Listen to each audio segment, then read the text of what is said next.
Hey man, it's Phil X, and you're watching Guitar Tales with Dave Cohen. And Guitar Tales, guitar tales. Like, what else do you need, right? Guitar. We're geeks, nerds, gear, inspirations, positive vibes. Look out.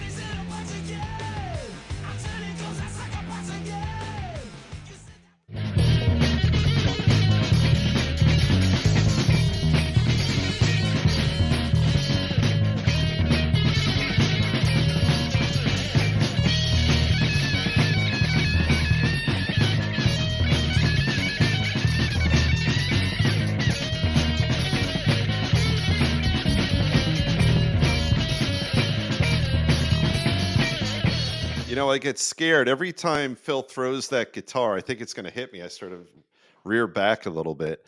Thank you, Phil X, for that great bumper. And thank you, Scott Guitar Assist, as always, for putting this together. We have a great guest tonight, Janet Robin. Wait till you hear her credentials. Absolutely amazing.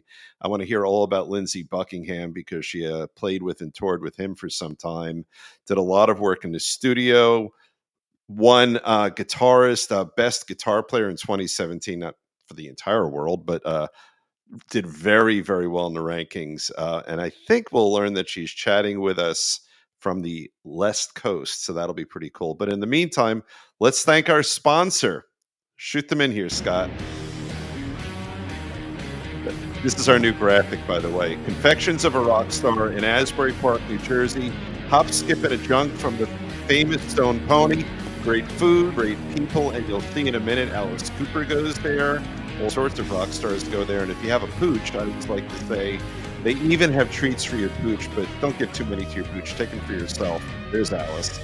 And it's a wonderful place to visit. Great people, great food, and it's part of a wonderful night out or a day out in Asbury Park. So got to check out Confections of a Rock Star. So tonight, like I said, we have Janet Robin. We're excited to meet her. And once in a while, at what turns out usually to be our very best shows, when we have a guest we don't know at all. And Janet's people connected her with us offline. We thanked Janet for making that connection. Why don't you all come in here right now? You want everybody? You could start, Scott. Hi, Dave. Good evening. How are you? So Great. Scott made me take down my ELP poster because I scratched my eye earlier, and the camera would focus in on a tight shot of a really bad artist rendering of ELP. It's probably the worst album cover I've ever seen.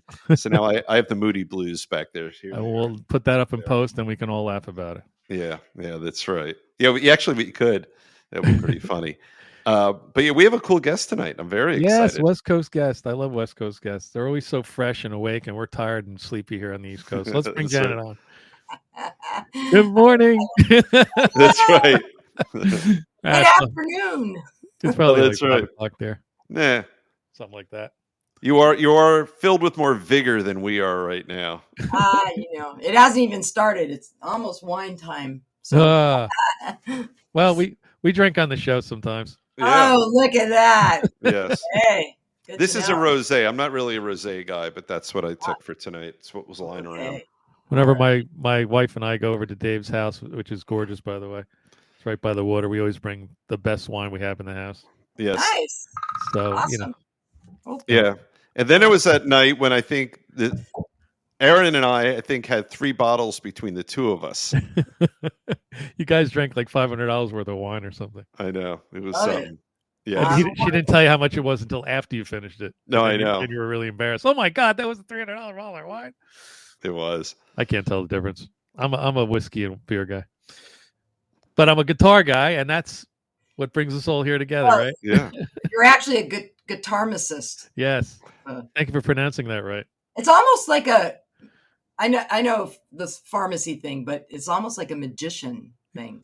I used to do that too back in the day until I discovered women. And I quickly forgot about doing magic tricks for birthday parties and stuff. But Scott is a true Renaissance artist guy. He also paints in oils and watercolor. Nice. He's a legit artist. Yeah, the show's not about me. Let's talk about Janet. Yeah, that's right. That's right. Everybody knows everything about me from this stupid show. We do. Yes. So what the first thing I noticed is that although you've become quite well known and accomplished on acoustic, when we look in that room, we see some really cool electric guitars floating around. Oh, yes. Yeah. I mean, I started actually on classical nylon when I was really young, like Hmm. 6 and 7. Oh And, wow! and then when I started taking lessons from Randy Rhoads, it was all electric, Ooh. you know. So, and I stayed on electric for years, all through my career, even with Lindsay. And it wasn't really until I put together or helped, we all put together the String Revolution, that I focused on the acoustic more. But Oh I still really? switch off between. Do you see? So you're not partial to acoustic at all, then, right? No, I mean, I love them both like my children, I'm Yeah, different, but they're my children. yeah. They really do different things. Very Uh, true. yeah. And of course the acoustic guitar is easy just to play, and you don't have to plug in and have an amp. Mhm. There's that. But playing both instruments bring out a lot of different things. So you can't, I'm not partial to one or the other. I just happen to be playing a lot more of acoustic because the String Revolution is based in the acoustic guitar realm. However, we've never said we wouldn't play electric. So that Right.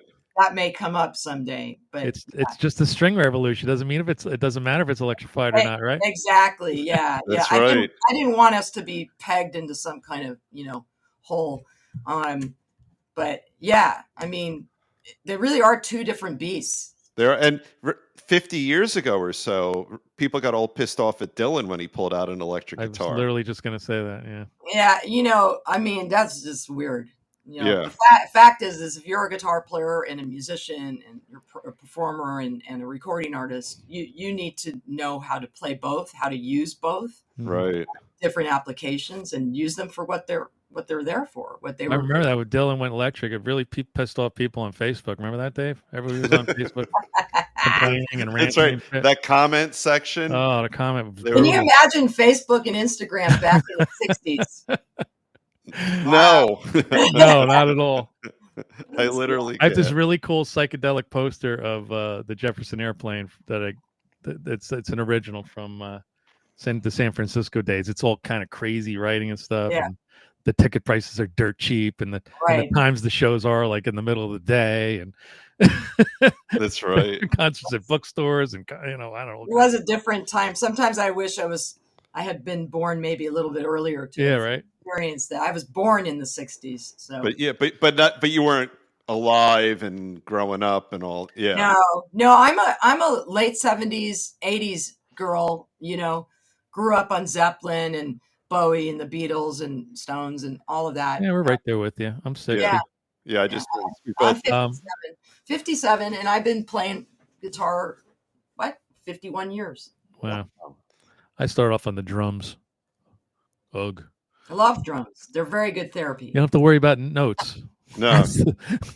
Once I just got into guitar, I'm like, oh God, I gotta make these notes. I had to be in tune. I just beat on the drums like an animal, and nobody gives a shit. I get it. So I beat on my guitar too, like an animal. Well. So we're going to try to put together a show. I was in a punk band called Bloody Smegma, and you can't make that up. Definitely a great punk band name. And I joined. I wasn't in a founding. I was in for 1 year of their 8-year run. My first practice, I went in and with my almost prepubescent voice. I was in 10th grade. I said, "Okay, guys, let's tune up," and they said, "We don't do that." That's what punk bands are about. Just play. Yeah. Plug and play. I think that brings up a good point. We were born sort of in the right time with respect to, we got a little bit of the 50s because the nostalgia was there in the 60s. Yeah. We got the 60s stuff. We got the 70s gold, AM gold songs, I call them. Sure. All those one-hit wonders, which were great. And the 80s songs were crazy all over the place. Classic rock. But yeah, the 80s brought a lot of different kinds of styles together. Yeah. And then the 90s, grunge came along. Yeah. Grunge and punk and all these different things. So we got a little bit of everything. I kind of like everything. I mean, I grew up on rock, just, good old fashioned classic rock, but honestly, I mean, rock and roll comes from the blues anyway, doesn't it? It does. You know, Yep. it's all from, you know, post slavery blues, you know, Yeah. everything, even punk. So I like it all. You know, if it's a good song and it moves me, I don't care what genre it is. Have you ever driven to the Crossroads?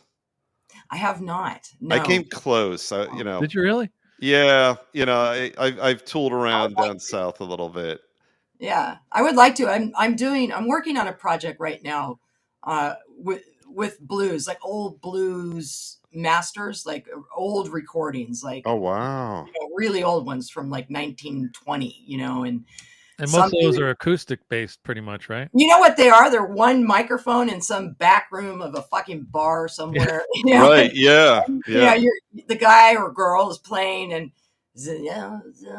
hey, give me another beer. You know, and the thing is that I'm listening on headphones to them, and it's so real. It's like you really feel like you're in that room with them, and you can really feel their emotion in that vocal and the guitar. Yeah. And I'm sort of playing around with those recordings. Oops, sorry. It's all right. And I'm playing on top of them with new instrumentation and drums and bass and guitar. Well, that's really interesting. Because, you know, you can hear certain riffs that they're playing on their acoustic guitar that it's like, you know, people go back to Chuck Berry, but it's further. Right, you know, yeah. It's like, you know, so there's like, oh, there's an AC/DC riff in that song, you know. So I feel fascinating. Like it's really important to sort of educate. And I teach guitar too. It's sort of my day job when I'm not on the road. I just feel it's really important to educate people, you know, where now more than ever, because you know what, if you're not looking for it, it's not going to find you. No, and people need to know some of these artists too. There are a lot of artists from the old blues world that people know, but the ones I sought out for, I went on like Library Congress. I went all over. Like, so this is not like an easy YouTube search. This is much deeper than that, right? No, it's much deeper. Also, I had to pay, you know, for licensing the masters because I'm actually using the actual recordings. Oh wow! Now I'm a lawyer, but I really don't know anything about copyright. Yeah. Well, I really don't know copyright law at all. But it's very complicated. Sure. So some of these are public domain, or they were on. You know, the Library of Congress sent out, for example, you know, Alan Lomax, you know, Lomax field recordings, and so nobody owns them, kind of. You know, I mean, they're kind of like in the archives of the Library of Congress, but I had to go to them and sort of get, you know, approval to use certain tracks. And I also sought out some tracks of, you know, he did these field recordings everywhere, you know, all over the South, and even in prisons. Really? Where they're like literally working on the chain gang. But these are like either spirituals or songs they made up in prison, and you don't even know actually who the singers are. Oh, so wow. I'm trying to find out so I can credit people and whatever, if there's any royalties made. I'm not doing this to make money. I'm just doing it but it's a massive undertaking. But it's kind of like doing your family tree. I did that once, and that was like this. It is, but you know, I'm just this white Jewish lesbian girl from California. You know, but I am so attached to the guitar, and it is sort of like you said, finding your family tree. And when I started listening to these recordings, mainly their guitar and vocal, I was hearing these things that I play. Yeah. And I'm like, what the fuck, man? and the original, the source, like. Exactly. Yeah. And I was really moved by that. And a lot of them were from, well, real blues nerds would probably know them, but they were from people I never heard of. Right. We're not talking like Robert Johnson and stuff like that. I'm not talking about that.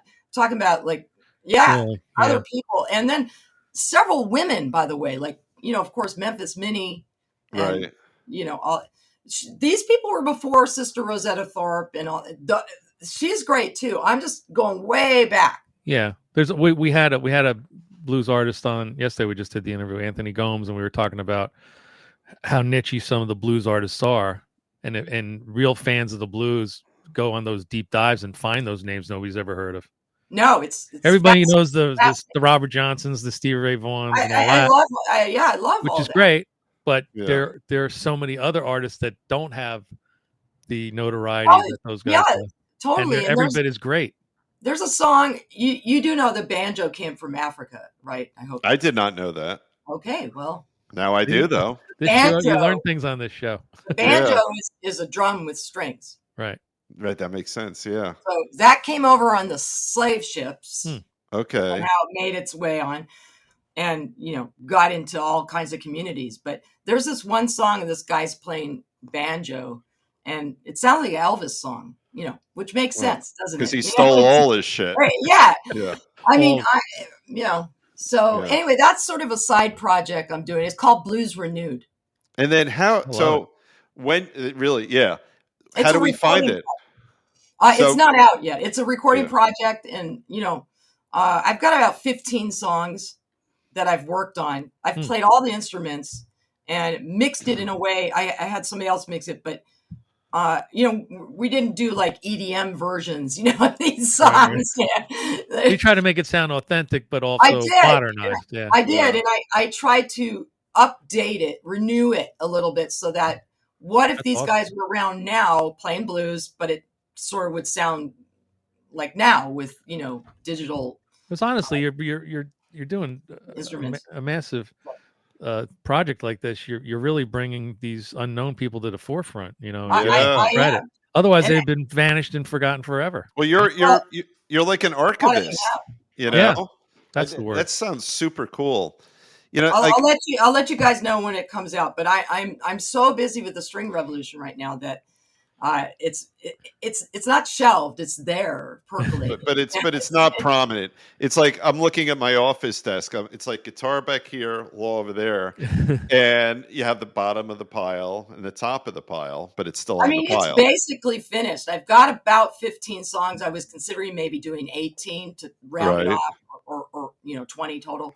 But I have to plan the release, and I want to do it properly, Yeah. And if I were to ever take it on the road, it would have to be a track thing, and not cheesy track, like some kind of multimedia, like with a screen behind me showing photos of these people or something, and then me explaining, almost like an educational concert. Well, I'm thinking of like I saw it at Trenton State College a million years ago. Billy Joel did one of those things where he talked about how he wrote his songs, and then he'd play a little bit. Exactly. And then you get all pissed off because then he stops playing. You're like, no, we want to hear your song. Right. Yeah. Well, he's Billy Joel. I have a point to make, but I would, play examples of stuff on the guitar. But anyway, Blues Renewed, maybe in a year or so. That's super cool. Then let's talk about String Revolution. What's the origin of that, and what are you guys doing? So, we came together. Well, speaking of my work with Lindsay, in Lindsay's first solo band he put together, he had 5 guitar players. Oh, I love it. Wow. Because he is my favorite member of Fleetwood Mac by far. Obviously my favorite. Yeah. And he was sort of my favorite anyway, even before I worked with him. He likes to recreate all of his sounds on his solo records. Okay. He likes to do it in Fleetwood Mac too, but he's even more anal about it, Right. And so there are a lot of layers and different harmony tracks, different things happening. So his idea was kind of to put together this guitar army, but with drums and bass and keyboards. Yeah. And then of course vocals. And he the way he creates sort of female sounding vocals on his solo albums is, he records it at a slower, tempo, and that's smart. Play it back. You got to make sure you're in the right key. It's very complicated. So sounds like it. He was like, if I want, 5 guitar players, I might as well make a couple of them girls, so I can get the girl, who sings. Then they won't have to mess around with the technology. Just get a real girl. That's right. Yeah, back in the early 90s, he put this together. And so we can talk about Lindsay later, but after I did my solo stuff for many years, kind of the Honey DeFranco thing, releasing my solo records, DIY, touring all over, doing stuff in Europe, a lot of stuff in Europe. I had a lot of problems with my voice. I ended up having vocal cord surgery. Oh, wow. Oh, wow. I'm a guitar player, and I wouldn't say I was never a singer. That was not, I sing backgrounds, but it was never a focus of mine. And I think even though I had training, I was busting my ass touring all over, and it created problems. I had a cyst and they had to go in there twice. And, after recovery, I was just like, man, I can't fucking do this, man. Right. Can't drink, you can't have coffee, no dairy, you can't talk all day. Right. I got a gig on Friday. I'm already being anal about what I'm thinking and I just kind of spices I'm eating. Yeah, I reached a point where I was like, you know what? I mean, guitar is my thing. That's why people came anyway to see me and my songs. I think my songs were good. Right. So I was like, I want to put my own guitar army together, and I would like to make it more instrumental so that the pressure of the singing wasn't there. And I would like to experiment more with the guitars where we could use them as percussion instruments. We can use a baritone, that sounds like a bass, Right. that we kind of create a band sound within, a guitar group. Perhaps somebody is playing the melody like the singer, would right Yep. in a band. Yep. Doing it on guitar. So that was my idea when I put this together, and I literally put an ad out in Craigslist. Oh, really? I did on purpose. Did you get inundated with a bunch of shitty guitar players? I did. I got inundated with a lot of shredders. That's not what I was looking for, because you got to be really careful when you put a band like this together, because it could just be nonstop noodling. Right. That's true too. Which is not what I wanted. I wanted songs. Right. And you're in LA? I am in LA, and I know a lot of amazing guitar players out here. Even when I was putting it together, there's like 3 of them in LA right now. Yeah, there's so many good players. I actually put the ad out because I wanted to meet people I never heard of, never met, didn't know. Yeah. And that's exactly what happened. And what part of the city are you in? I'm like Pico Robertson area. It's kind of, they call it Beverlywood. I don't know that. I have a buddy of mine, Scott's buddy too, who lives in Los Feliz. So I go out there periodically. Yeah, Los Did Feliz. I do it? Did I say it wrong? Everybody says it all kinds of different ways. Yeah, that's on the east side, and I'm more on the west side. Okay, gotcha. Yeah. So I know from him, I've heard about all the, like you put an ad out and it's unbelievable out there, right? Yeah, I mean, I was requesting, audio or video of people, but there was a couple guys that answered, and I really liked what they were doing. They were melody based, and it was acoustic, and I loved it, and then that came together, and then one of those guys knew a nylon classical kind of guitar player. Okay. Oh, we got to get him in there. I wanted people. I'm coming from the rock background, and these guys were all from different backgrounds, all different ages. So that, the String Revolution was born as a 4-piece, and we did our thing for many years. And about 2 years ago, 2 of the guys one guy wanted to move back to Europe. Another guy opened up a recording studio, and it was me and the classical guitar guy that was interesting. The rocker and the classical, and he's like, I still want to do it, and I'm like, well, I still want to do it too, and I said, why don't we let's make it a trio, just easier. So then I went to Craigslist again with the Craigslist, and I got very little. First of all, I got both of the times I went there, not one woman, answered me. Not one girl. Shocking. That's surprising. Surprising. And you were asking for acoustic musicians. Yeah, right? I just said all guitar band. I mean, I said acoustic bass, but I was open. Just instrumental. I said instrumental guitar. So the second time when we were looking, to make this a trio, I found another classified thing called Band Mix. It's online. Yeah, and I was scrolling, and I'm about to like just be like, oh, fuck this, And I open up one more page and I see this guy is Roberto Luis, and I'm like, the fuck, who's this guy? Right. Latin, yes, Yeah. classical rocker Latin, and I texted him, and he literally had just moved here from Cuba. Oh, interesting. He had his green card, everything. So it turns out that he was like the go-to guitar player in Cuba when artists would go out there to play and they didn't want to bring their whole band. So it turns out we're mutual friends with like Colin Hay, for example, from Men at Work. Oh yeah, I saw that. He played in Colin's band. I opened for Colin on a jillion tours. It was like acoustically, he was very, very good. Like I didn't realize he had those kind of acoustic guitar chops.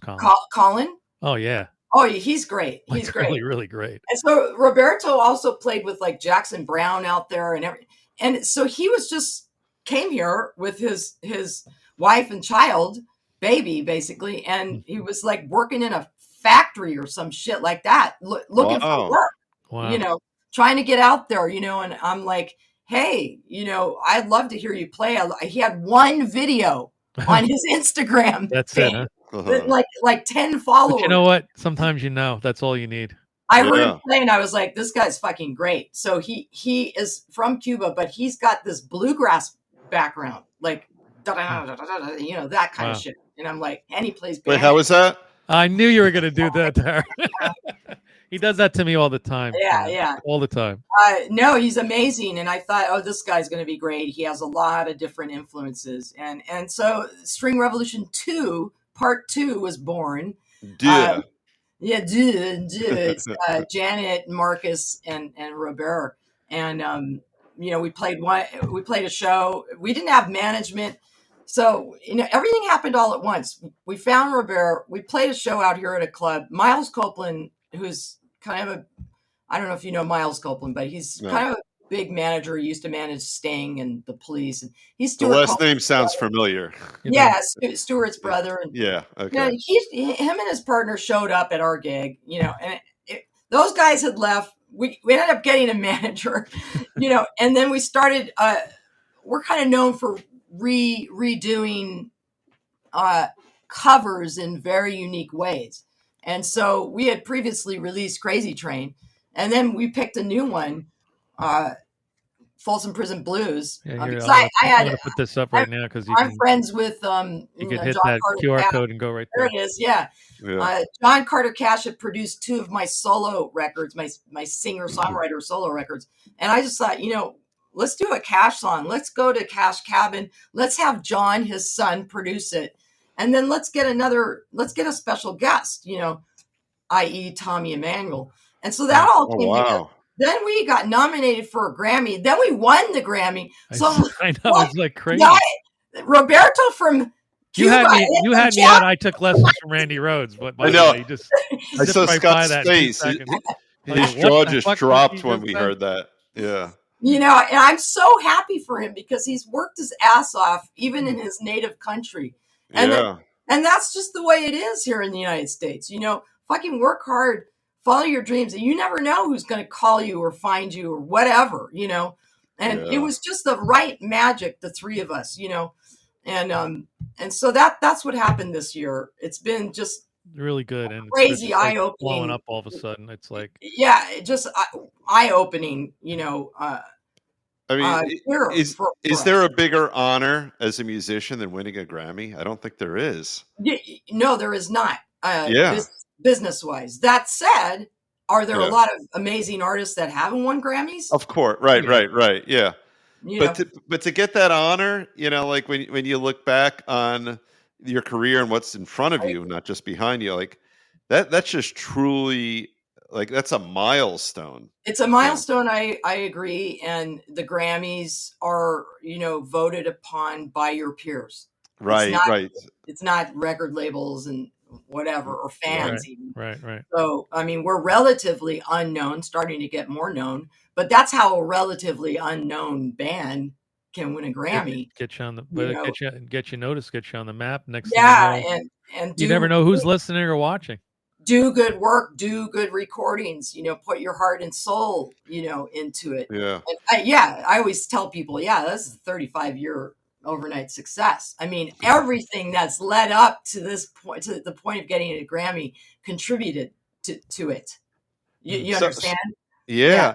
Now, when you picked that tune and what you did with that tune, I'm going to guess that you did it just because you had an artistic, aesthetic vision for it. You weren't thinking everyone will want to hear this.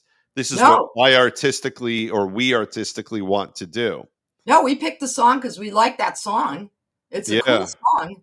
And then I since I was already friends with John Carter, I just thought, if we could have him involved in it, he's got the DNA. He's got I want to bring out the song in a guitar way, in a new way, and it just seemed all to make sense. And, we thought often, as we do when we recreate covers, especially, and even originals, we think visually, and so the beginning is, you don't even know what the fuck the song is, and right. And it's like, what? Don't say it. But it's kind of like that train, kind of like sneaking up on you, and then and it's like, where's this going?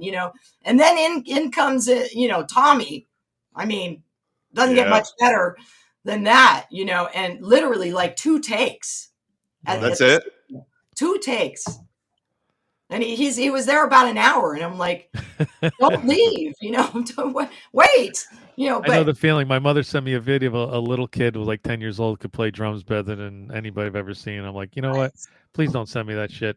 Well, I try to look at it in a funny way. Yeah, or in an inspiring way. He's so great, and he's such a gentleman. And I don't think he had any idea of what he was. He wanted to go and play on this recording because he hadn't met John and he'd never been to Cash Cabin. I don't think he didn't know String Revolution. He sort of remembered me, I think, because I opened for him once in Europe. And then, he finally wins a Grammy from this. With you guys, right. Awesome. I wish it had been from his other stuff, but sometimes, your careers work in really weird ways, Right. And it's a metaphor for life, right? Like they say, what God works in mysterious ways. Well, the music business works in mysterious ways. It really does. It's so much more complicated now than it used to be with the social media and the streaming and the streaming, and the money that you make is not there anymore, not the same. Right. So it's all touring and merch now. Yeah, pretty much, or touring, right? Composing film and TV. Right. Licensing, sync, and also like we're potentially working on video game music. There's that. Right. That's that makes sense. There's still humans making music. There is hope. People still want to hear that. They do. They do. I mean, AI is a problem. The music industry and the Recording Academy are I'm also a voter in the Academy. We're trying to make a law to where if it is AI generated, like music, for example, it has to have a label on it. Right. That makes perfect sense. Yeah. So you don't want people's vocal cords being stolen and being used to sing a song that they didn't write, or this is a whole huge can of worms. It is, but if you remember when MP3s came along and Napster and all that was a whole can of worms too. Or sampling, and now Spotify and streaming.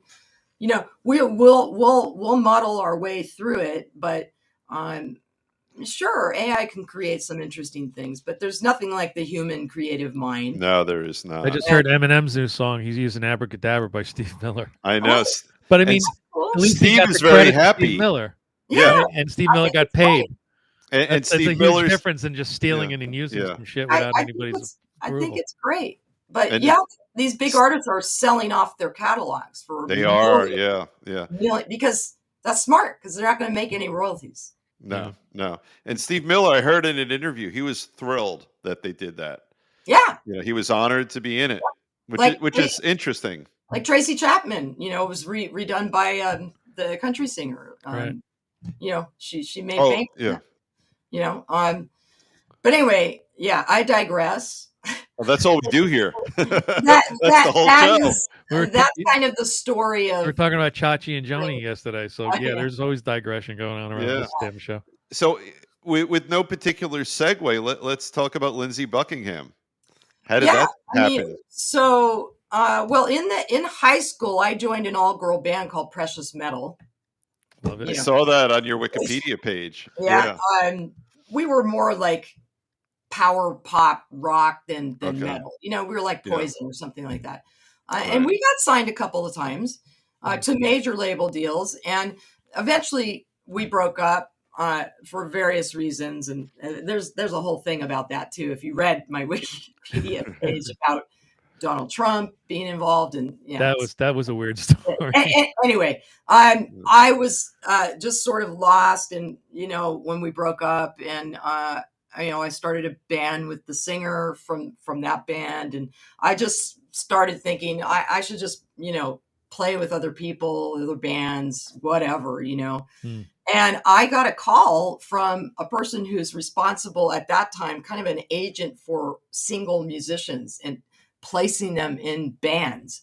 And she knew me because someone who worked for her or was a friend worked at one of the labels that our band Precious Metal was signed to. And Lindsey was looking specifically for girl guitar players who could also sing backgrounds. Which it's a niche. Right. It still is. That makes sense. So I auditioned, which the audition was like 5 hours long. Oh, really? He seems like a very exacting person and musician. Right? 100%. And my joke always, I still see him every once in a while. We'll go have lunch, but I always remind him he's the reason I'm on anti-medication.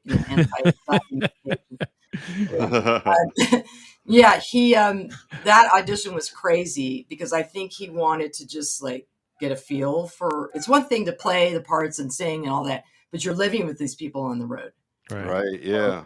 He wanted to just like kind of hang out with you, and it was the weirdest audition I'd ever been to. But anyway, I got the gig, and yes, he is a perfectionist, even more than a perfectionist. And I didn't know, but he was taping all of us individually on back then what was called ADAT, tracks, listening to our rehearsals. Wow. After we left. And then it's like the SATs from hell.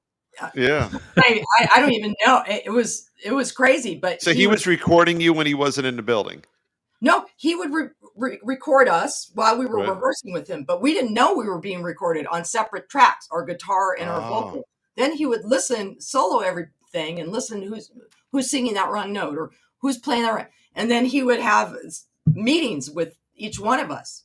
For me, for example, he sat down and said, you're not in time on this part, or you're singing out of key here, or that's not the right groove for that thing. And if you don't fix it, I will have to fire you. Oh my God. No pressure. I'm like 24, just coming off of the Sunset Strip, in like metal band, Yeah. And I took myself very seriously, mind you, and Randy Rhoads taught me, and he was very exacting as well, but I hadn't met anybody like this before. And I pretty much shit my pants, but I paid for guitar lessons. I went to vocal lessons again. I was recording myself and playing back and then getting together with other members in the band. And, it was crazy. It kind of forced you to reevaluate your own. What he tells me is rise to the occasion. Yeah. I thank him for bringing me to the next level of my career. And he said, I knew you would rise to the occasion. And I'm like, he's just a mentor without knowing he wasn't. Yeah, he knows he's a mentor now. He was a de facto mentor. It's not what he was trying to do. No. Yeah. And I needed that. I needed that. It's reminiscent of Steve Vai and when he was in Zappa's band, Zappa would like say, "Play that in 5/4. Now play it in 7/4. Now play it Exactly. 16." Like, and he's doing all this stuff. He's Uh, like, I just want to see if you could do it. Yeah. I mean, yeah. I mean, it was sort of like that. But it kicked my ass, and But it really helped me. he's in the back of his head, he believes in you, and he was He pushing did, you and to get out what he wanted out of you. I had to believe in myself, and I had to step it up.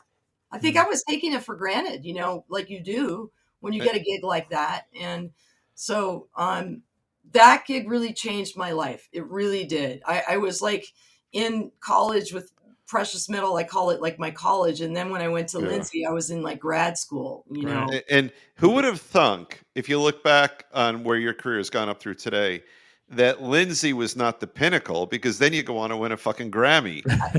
Like you're with Lindsay, you would probably think, all right, there's no other, there's almost nowhere to go up. Well, And- yeah. I mean, there was a lot of things in between that happened between Lindsay's gig, ending and up to the Grammy. But all of those things, including working with Randy, as my teacher, as a young girl, playing rock guitar, he could give a shit, which was great because he didn't put me in this female guitar Right. What? Why is there a category? But we had lots of great women guitar players on the show, and electric violinists, and all kinds of stuff.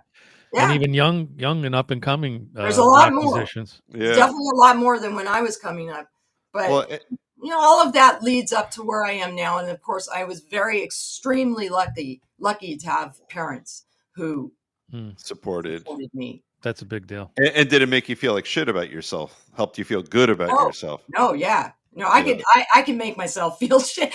Right. You don't need anyone else for that. I don't need anyone else for that. Yeah. I'm good at that too. I'm really good at that. They were great. My parents were solely responsible for just putting instruments in our hands, without training. Here's some drums. See what you can do with these. I mean, here's a bass. Here's a guitar. Here's a piano.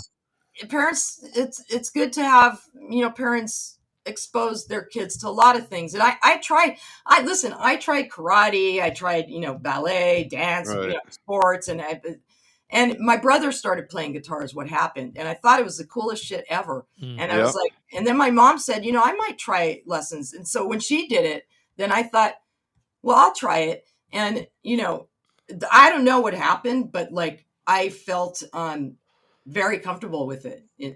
Holding it. And, I had tried clarinet and other, piano, other things, but there was something about the guitar, and then no one ever had to tell me to practice. That's great. I was OCD enough myself. Yeah. So, were you one of the ones who did into it?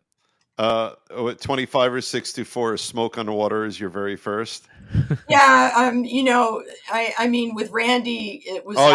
Pre-Randy, or is there a pre-Randy? No, there was no pre-Randy. Oh. There was only acoustic with a steel string and classical with another teacher, a woman actually. Then Randy was all electric. Actually, I think the first song that I learned with him was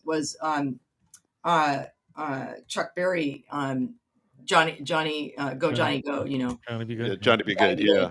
Oh, so you started doing real shit immediately. You didn't start just fucking around. No. I knew some stuff already when I started taking it with him. I just didn't know scales and riffs. So we did a lot of riffs and like Day Tripper and other things. Then he was a very classically trained guitarist, though, correct? He was, but he didn't really bring that into. He didn't bring that into that. No, contrary to what people might think. Yes, it's true. He was studying classical on the side, and he was the one really to combine like hard rock, music with classical, which then became neoclassical metal. Right. But Randy, again, like I was saying at the beginning of this podcast, taught from the blues. Yeah. So everything. In fact, that's the first thing he said to me. You want to play rock and roll guitar? We got to do some, just some simple. You got to learn how to do, like. Right. That he's like, everything comes from the blues. And see, that's obviously stuck with me. Yeah. So no, he did not bring in the classical stuff. No. Now, how did you first connect with him? So I grew up in the Valley in North Yeah. Hollywood, and Right. my mom's still there, lives in the house. My dad passed away a few years ago, but just a like few blocks down on the opposite side of the street is a place called Musonia, which Randy's mom owned, and it was like a music school. And Okay. we were taking from somebody else, but I think it was maybe the other person or the other school that we were all taking from, just steel string acoustic. Okay. Okay. That said, oh, there's this electric guitar teacher. He's amazing, and you should check him out, because my brother wanted to take electric guitar. So, Right. And my mom was so happy. It was like around the corner, Yeah. Yeah. So, yeah. And Randy was in Quiet Riot at the time. Some people don't he's know already. that. I was going to ask if he was Yeah. already gigging. He was in Quiet Riot, but they weren't the Quiet Riot that you guys know. Right. Right. So Quiet Riot, became famous after Randy died. Mm-hmm. Right. So timing wise, that makes sense. Yeah. Yeah, and that's not him in the band. That's Carlos Cavazo or whatever. Yeah. So he was playing around town, defunct places that don't exist anymore, like the Starwood, the Palomino. These are very, very famous LA clubs. Mm-hmm. Okay. And we just thought, oh my God, this guy's great. I mean, we would go to the lessons. He was so good that I was bringing my friends from the neighborhood. Oh, really? To the lesson, and the lessons were like 30 minutes for like $8. Wow. Right. That's pretty cool. And somewhere I have tapes. I don't know where they are. I think I threw them out by accident. Right. But I used to tape some of the lessons, on my Radio Shack cassette player. Of course. And who didn't have one of those? Right. I had one of those. Yeah. He was just so mind blowing just to watch some of these things. And then he would show you what to play, like, this is how I do it. Now you play this, progression, like chord progression. And then he would be going like, all this fucking crazy shit. And then he would say, okay, now that I've showed you kind of those ideas of riffs, I'm going to play the progression and you're going to play. And I'm like, no, fuck no. Right. What? After you? No. I didn't even know he was a guitar teacher at some point. Oh, yeah. That's what he did all day long. I mean, he had tons of guitar students, and there weren't very many. I think I was one of two girls. I was also the youngest because I was 9, And so, yeah, those were the lessons. I didn't read music. We didn't do that. I learned some scales and modes and things like that. I think that's the best way to learn, honestly. When you get into too many technical things, it could be daunting. He demanded you to practice, which of course, don't waste anybody's time. He's like, if you want to get good, you have to practice. Just right. End of story. And and you want it to be just as good as him, because he was so out of this world. I'd never seen anybody play like that. And I heard Eruption and Van Halen, and that was mind blowing too. But this was something way different. Yeah. And it was right in front of my eyes. That's really. So, do you credit your success in a really large part to him? Everything.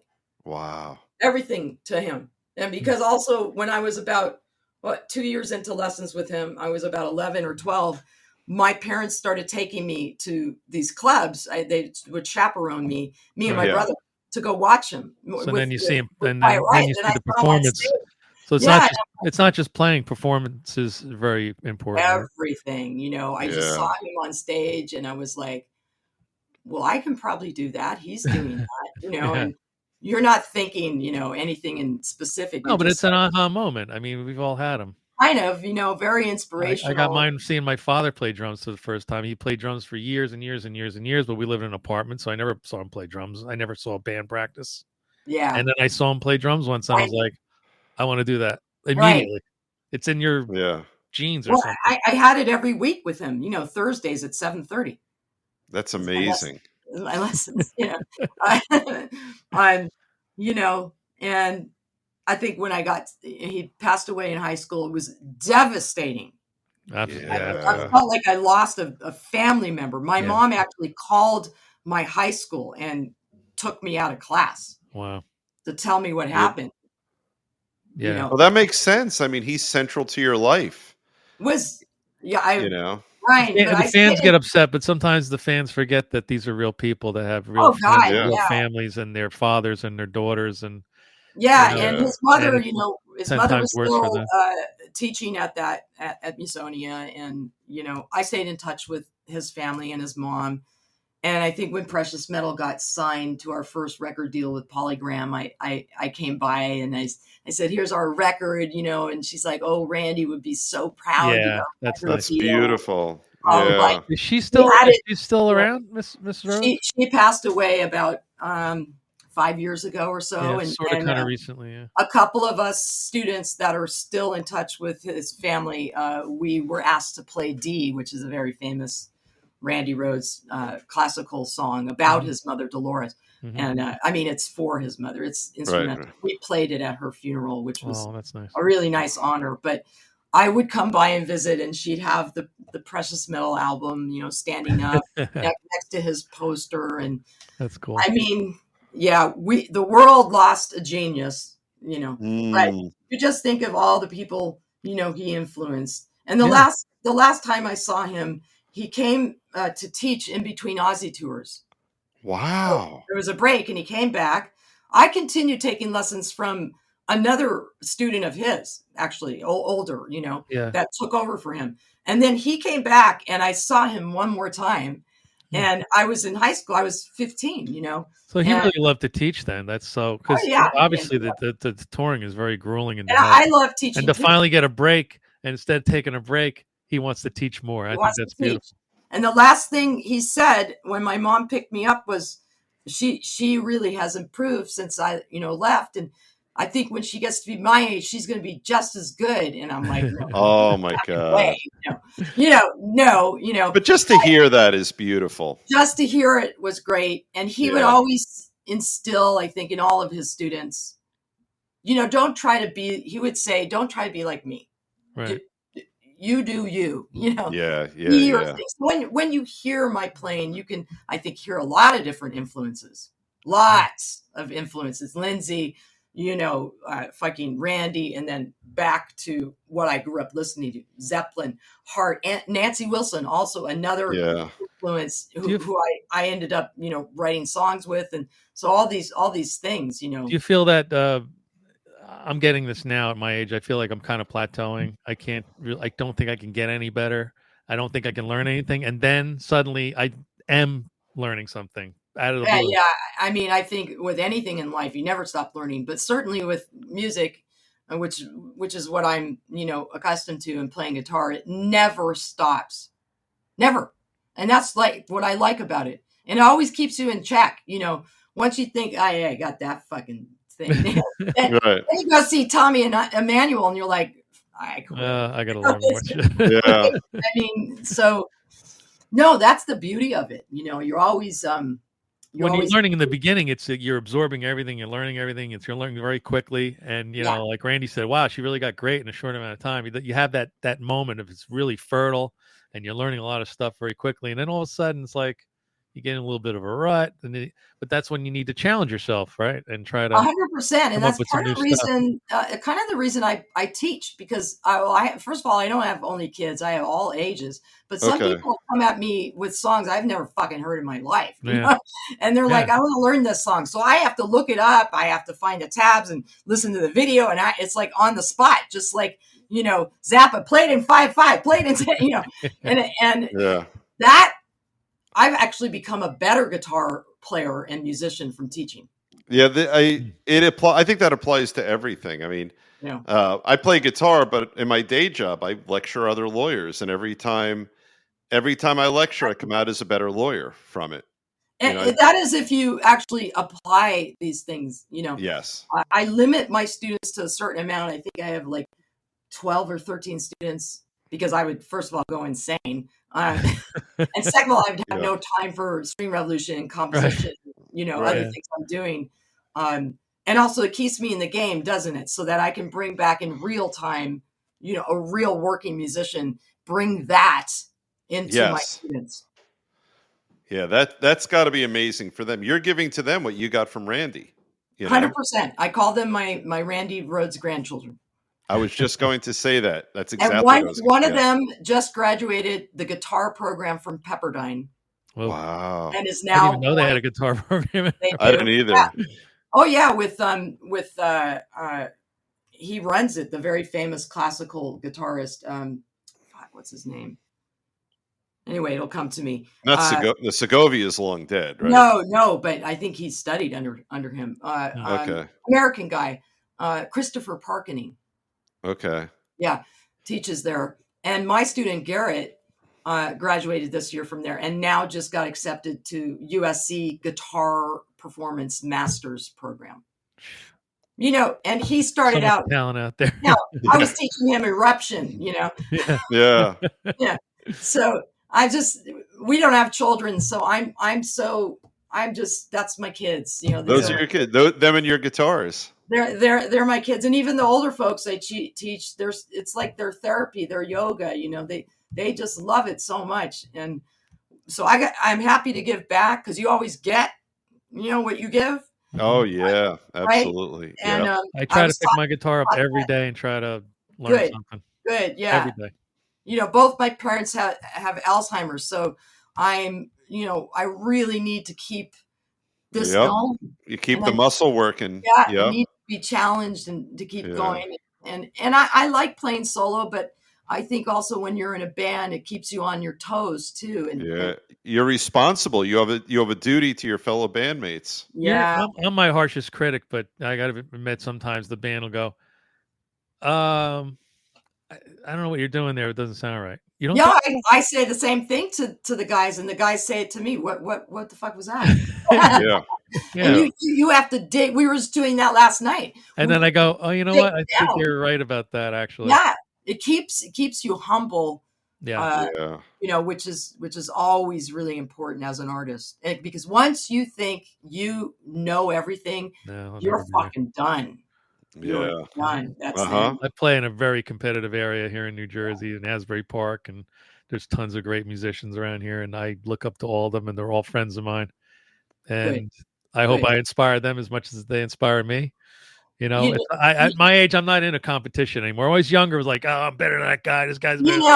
I'm not. It's not that way anymore. I feel like it's more of a family. I think art in general really should never be a competition. Right. Which brings me to the Grammy. I mean, we are very honored. I am honored, and it's amazing. But yeah, in reality, there shouldn't be, a competition. This song's better than that song. Right. Not in the world of art. Yeah. Not in the true world of art. Right. And maybe if you're running a race, you could have a competition. Sure. Exactly. Exactly. Well, even when you think about to take it to the next level, like figure skating and all those routines, that shouldn't be a competition. They're theoretically creating art, You're right. Anything creative really shouldn't be a competition. And it's just the way humans are, putting things in categories and boxes and things. Yeah. That is what we again, do. I don't want to take anything away because it's a huge honor, and I am also a Grammy voter. And I think, I being in the studio is such an art form, because the Grammys are about recordings. Right. Yeah. They're not about performing live or how many records you sold. I mean, they are with some of the bigger Grammys, maybe. But the arrangement, it's about the final product. For example, our category is best arrangement instrumental. There are 70 categories that no one knows about. Interesting. And that's an entire premiere ceremony that's streamed before the one that's on TV. That's very interesting. And it's classical, it's jazz, it's best vocal jazz, best, instrumental music, best instrumental record. Best soundtrack for video games. We said it many times on this show. There's music everywhere. If you really pay attention, if you're musicians, they do. But if I'm just talking to a novice who's not a professional musician. Right. The music is everywhere. Everywhere. It's everywhere. Yeah. I do commercials, television, radio. I do appreciate the fact that the Academy recognizes in these categories, and that's important. Yeah, it's got to be a boost emotionally, Oh, yeah. Every time I walk by, and if there's ever if you're good at beating, I feel bad about myself. I just That's what I was going to is. say. Yep. Yeah. If your self-esteem takes a hit, you could look at that. I just, there was times I would think about it in my career and I'd think, what? That's not going to happen, and again, mysterious ways, Yep. you don't know how things happen. So, because people always ask me, what's your best tip to be successful or whatever, right? What does that mean? First of all, what does that mean? I'm paying my bills through playing music, teaching, whatever. It all has to do with the guitar. So for me, that's success. Yeah. I dropped out of UCLA. I mean, I gave all that shit up, man, and fucking busted my ass in this business. But I just tell people what my dad used to tell me. Don't give up. Yeah. That's it. I mean, there's nothing more than that, No. Although he did sort of curse me because he's like, us Robins, the Robin family, we're like the turtle, not like the hare. We take our time and we do things right. Yeah. He was right. We don't fuck people over, and and I'm like, fuck it. I'm 57. Damn it.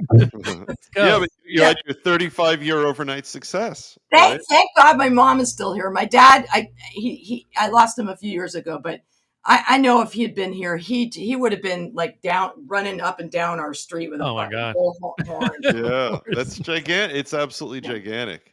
So, but yeah. Anyway, yeah. So, what else you got? Well, here's the crazy thing. This is something about Guitar Tales. It feels like Scott knows what I'm going to say. Yep, go ahead. It feels like 10 minutes. We've been chatting for an hour. Holy shit! That's what everybody says. I have a lot of tales. You do. Well, I think we're going to have you back. Maybe we should just do like a women musician show or something. Just bring all our women guests on, the young and the. And we have a lot to say. It's different experience. It's definitely a different experience. It is. We had a very young woman on, and we actually spent some time talking about misogyny. Don't get me started. It's to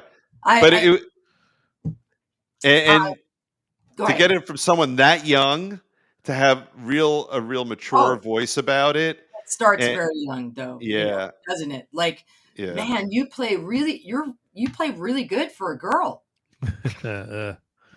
So at some point when you see if you go on YouTube and look at the String Revolution's Grammy win, you'll see me running down like I won Price is Right or some fucking. I love that.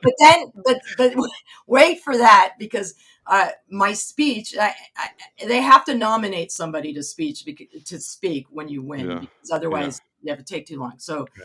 They were all very gracious to let me speak. But at the very end, when the music starts playing, and they're cutting you off, I put something in there because I was like, I have the bully pulpit, I said something about, girls and playing guitar. I had to. Good. Awesome. Good. Beautiful stuff. Yeah. Well, this has been a lightning fast hour. Seriously. And I kept your attention. I did my job, and hopefully I did my job. Hell yeah. For your listeners as well. You'll like absolutely. You'll like the finished product. I'll make it look pretty. Yeah. I'm happy to share all of this information. It's time now, and I'll take all advantage of any spotlight I have right now to share my story. And to inspire, hopefully, everybody, men, women, I don't give a shit. A couple of my students are young boys, which is very nice. Fantastic. Yeah. They will grow up looking at women musicians in a totally different way. Good. I love that. Absolutely love that. So speaking of Randy, I guess I can segue and say I can spill the beans a little bit here that in July we will have the great Rudy Sarzo on our program for a special. We tell Rudy hi from me. From Cuba. I have a feeling that you know who Rudy is and met him. Oh yes, we can't wait to have him on. And I know he's an animal lover. He's an activist. Oh yeah, he's I know this is going on, but I have to tell you the story because please say hi to Rudy for me. Absolutely will. But there was a moment about 5 or maybe 7 or 8 years ago that I was playing. There used to be these tribute shows called Randy Rhoads Remembered, Mhm. And Okay. I remember those. a lot of great guitar players, and they invited me, which was great. The family wanted me Yeah. there as a student representation, and there was a moment on stage where I was playing Ozzy Randy song, and Rudy was on stage with me, and I said it to the audience. I gave him a little tiny speech, but I just said, I was an 11-year-old girl going to these rock clubs with my parents and watching Randy, Kevin, Kelly, and Rudy Right. playing. And here I am as a grown woman playing guitar on stage with Rudy Sarzo. Crazy, right? Wow. Just like, and again, don't give up. But secondly, I did want to mention 2 years ago, we came out with Randy got inducted into the Rock and Roll Hall of Fame. Yeah. And I went to that show because I really wanted to go and support, and the family was going to. And I wanted the band, the String Revolution, to do something special, just to release some kind of something tribute. So we did a version of Crazy Train. And wow. You mentioned it the this first evening. I want time- to totally look that up. You got to look it up on Spotify. That's the first time we decided to have a special guest on one of our recordings. And this is an interesting story. And you'll have to edit this shit somehow. But anyway, We can go over. It's all right. trying to think of different people, who can we get, and it was actually just for the solo. And we, of course, reimagined Crazy Train all on acoustic. So right. it still sounds like the song, but you'll see, just like Yeah. Folsom, things are different. Anyway, I eventually thought of Steve Stevens because I saw Steve. Do you know Steve, right? Yes. Big Yeah. fan. We just talked about his Rebel Yell riff I love him. a couple shows ago. Huge fan. Also Been trying to get him on, but it's tough. I don't know why. Yeah, I can put you in touch with his manager, but he's amazing. And a little known fact, he comes from a flamenco acoustic flamenco nylon string background. Well, that's where that riff comes from. It's a very flamenco-y type riff. Yeah. And also, I had seen him play a benefit show with Ozzy where he fucking nailed every Randy solo, every Randy song, Wow. but he did it, his way, right? Yeah. Once again, right? So we finished our track, and we reached out to a few people we could get to, and then I didn't know who his manager. I didn't know anything. I literally took the track and I DM'd him on Instagram.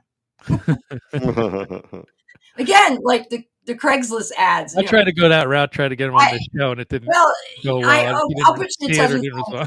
But I said, look, I'm Randy's student, and I've played with XYZ, and yeah. we're doing this tribute. We did an unusual version of Crazy Train. We would love to have you do the solo. And I mean, literally, like that day, he wrote me back. Oh my God, I love this track. I love Randy. I love that you're a student, and I would love to do it. And he nails it. So when you check it out, we're playing the track, and then that very important solo section comes, and he does it all on nylon guitar, and it's fucking insane. Right, now I'm totally listening to that. Now, yeah, I'm good. I'm looking that up as soon as we're done. Marcus, our nylon string guitar player, was like, "Oh fuck, man!" Yeah. Because he had to learn it, So, whoops. Anyway, I do want to let you guys know that the band is coming to the East Coast to play. This is very important. If you can somehow, I don't know when this is coming out, but we are coming to a new area. We're playing at the Iridium in the city. Okay. We're playing in Pittsburgh. It's not close to you. We're playing in Beacon at the Town Crier, which is by like Pauling upstate New York. Mm-hmm. Okay. Anything you guys can do, because no one knows the fuck we are. Well, you're in the family now, kid. We're going to be sharing everything. All right. Yeah. Really, really would appreciate that. Grammy, no Grammy, it doesn't matter. It's that we're still new to people. You'll be in the promotional wheel now from this day forward. Thank you. We can. Our pleasure. And if you ever want to come when we're out there, you just let me know, because you're always family too. You're on the list always. Awesome. Thank you. As are you Speaking with of us. Family, Dave, I have a new little ending to our show here. This is Jeremy Asbrock and Ryan Spencer Cook, who were getting ready to do a show at Mohegan Sun a few weeks ago, and they had this to say. So I'd like to say goodnight, everybody, and Janet, thanks for coming by and joining us and sharing your stories. That was awesome. Very welcome. It was great time. My pleasure. Take care, everybody. Absolutely. Bye-bye. Hey, everybody. Hey, what's up? Jeremy here. Ryan here. And where are we, Jeremy? We are at Mohegan Sun in Lucasville, Connecticut. And surrounding communities. So we're here to tell you we're having a great show tonight. We're going to have a great show tonight. Wait. Who do we play with? Ace Frehley. We play with Ace Frehley. We do play with Ace Frehley. And we're here to tell you to go watch Guitar Tales with Dave Cohen. Our favorite show. We love it. We've been on there. It's a good time. Those guys are good. A lawyer. And a pharmacist. You know what that means? They got way more money than us. They sure do. Don't be in a band. Be a pharmacist or a lawyer. We love you guys. Bye.